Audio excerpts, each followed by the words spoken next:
आयुष शर्मा जी, राजस्थान से।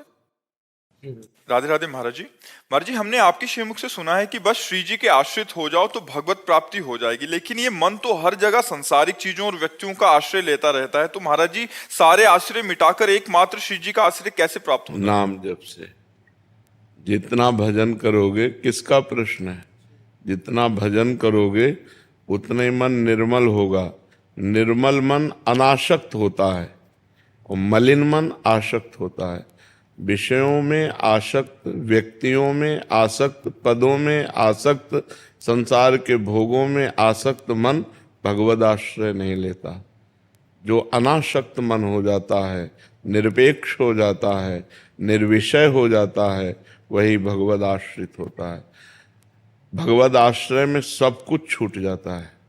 देखो, या तो परिस्थिति हमको भगवद आश्रित कर दे, या हम विचार के द्वारा भगवद आश्रय हो। दो प्रकार से भगवद आश्रय होता है। जैसे गजेंद्र की परिस्थिति हो गई कि अब कोई अन्य आश्रय बचा ही नहीं, 1000 वर्ष तक वो लड़ता रहा, उसके हाथी हाथिनियां उसका संग देते रहे। फिर जब देखा हाथी हाथिनियों ने कि ये तो छोड़ ही नहीं रहा ग्राह, तो गज को ही छोड़ के चले गए। अब अकेला, बहुत काल का थका हुआ, जलचर जीव बलवान हो जाता, वो तो उसका घर है ग्राह का। अब वो बलवान ग्राह जब गजेंद्र को खींचा, पूरा चला गया, बस सूंड थोड़ी बची। अब उसको लगा कि अब अगले झटके में हम मर जाएंगे। परिस्थिति, सब आश्रय छोड़कर भगवान को हरि शरणम। उसी समय भगवान सुदर्शन चक्र के द्वारा ग्राह का उद्धार करके गजेंद्र को छुड़ा दिया। द्रौपदी जी जब सब आश्रय लेके देख लिया, पहले पांडवों का आश्रय, फिर सभा का आश्रय, फिर भुजा का आश्रय, फिर दांत का आश्रय, जब देखा वे एक ही झटके में दांत से साड़ी छूट जाएगी, पुकारा हे द्वारिकाधीश। तो भगवान गोविंद उसी समय वस्त्र रूप में। या तो हमारे जीवन में भगवान ऐसी परिस्थिति पैदा कर दे, जैसे हम बचपन से भगवान के आश्रित थे, हैं, रहेंगे। हमें लग रहा था हम आश्रित हो चुके हैं। जब किडनी फेल हुई तब समझ में आया कि आश्रय किसे कहते हैं। जब किडनी फेल हुई, आसन में बैठने लायक नहीं, अब साधना कोई रही नहीं। हाय हाय मच गया कि काशी का काम तो पूरा हुआ, जो वृंदावन का काम था वो तो पूरा ही नहीं हुआ। ये आज के 25-26 वर्ष पहले की बात। तब एकदम निराशा छा गई कि यार ब्राह्मण के घर में जन्म मिला, बचपन से भगवान के मार्ग में रहे और वृंदावन का काम पूरा नहीं हुआ, तो अब क्या होगा। तब रोना आया एकांत में। ऐसा थोड़ी थोड़ी देर में बस रोना आ जाता कि प्रभु अब तो कोई साधना नहीं, प्रभु अब तो मैं किसी काबिल नहीं रह गया। और उसी समय अहंकार सरक के भगवान की शरण में हो गए।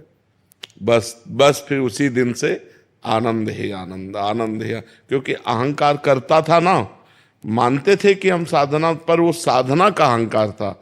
इसीलिए हरिवंश महाप्रभु ने कहा सर्वेषु साधन वरेषु चिरम निराशा।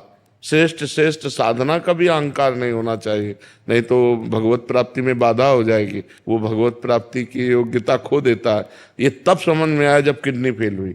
परिस्थिति, तो ये या तो भगवान परिस्थिति पैदा कर दे और या तो विचार के द्वारा। तो जब ये विचार काम करने लगे तो भगवान का आश्रय कि यार कोई भरोसा नहीं, घर से निकल रहे लौट के आएंगे कि नहीं, कोई भरोसा नहीं, भोजन बन के आ रहा खा पाएंगे कि नहीं, बड़ा भयावह संसार है। तो हे हरि, मैं आपके शरण में हूं, आप ही बचा सकते हो। ई परलोक सकल सुख पावत, मेरी सो भैया कृष्ण गुण संचु। इस लोक और परलोक में समस्त सुखों को वही पा सकता है जो भगवान के आश्रित है। तो हम जो उपाय करते हैं वो सुख भोगने के लिए करते हैं, लेकिन कहाँ, दुखालय में। दुखालय में सुख भोगने के लिए कर रहे हैं। अगर हमारी बुद्धि काम कर जाए और सुख भोगने के लिए भगवान का आश्रय ले लें तो बढ़िया बात बन जाए। देखो, वही भोजन जो हम पाते हैं हमारी बुद्धि को मलिन करके माया में लगाता है, और वही भोजन जब हम भगवान को अर्पित कर देते हैं तो प्रसाद बन जाता है, हमारी बुद्धि को शुद्ध करके भगवान में लगाता है। भोजन वही है, लेकिन उसको भगवान से जोड़ दिया तो प्रसाद हो गया। प्रसादे सर्व दुखानाम हानिरस्य उपजायते, समस्त दुखों का नाश करके सुख प्रदान करता है। ऐसे ही हम हर संसार की वस्तु व्यक्ति जो हमारे हिस्से में आई है वो सब भगवान को अर्पित।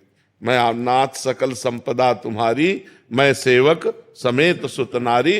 मंगल हो जाएगा, पक्का मंगल हो जाएगा, क्योंकि भगवान मंगल भवन है, तभी आश्रय हो पाता है, नहीं तो भगवद आश्रय बड़ा कठिन है।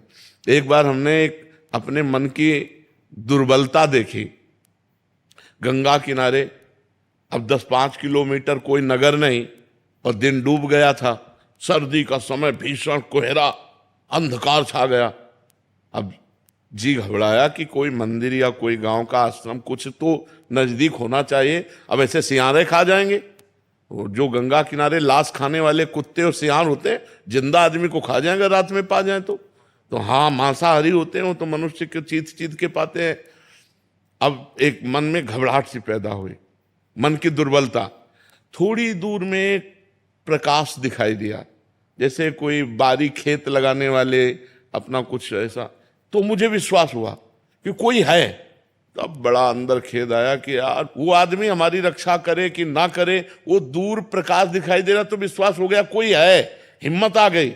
लेकिन भगवान मेरे साथ है, मुझे इस बात का विश्वास क्यों नहीं? बड़ी ग्लानि हुई कि यार कितना गंदा मन है कि अब भी वो भगवान का आश्रय नहीं ले रहा, अब भी भगवान का भरोसा नहीं कर रहा। दूर व्यक्ति दिखाई दिया तो विश्वास हो गया, तो डर खत्म होने लगा कि कोई तो है। अब वो हमारा पक्ष ले कि ना ले, वो आदमी है क्या नहीं, लेकिन भगवान तो हमारे साथ हैं, उनकी हम शरण में हैं, उनके हम लिए जीवन अर्पित है, फिर मुझे क्यों विश्वास? ये है माया।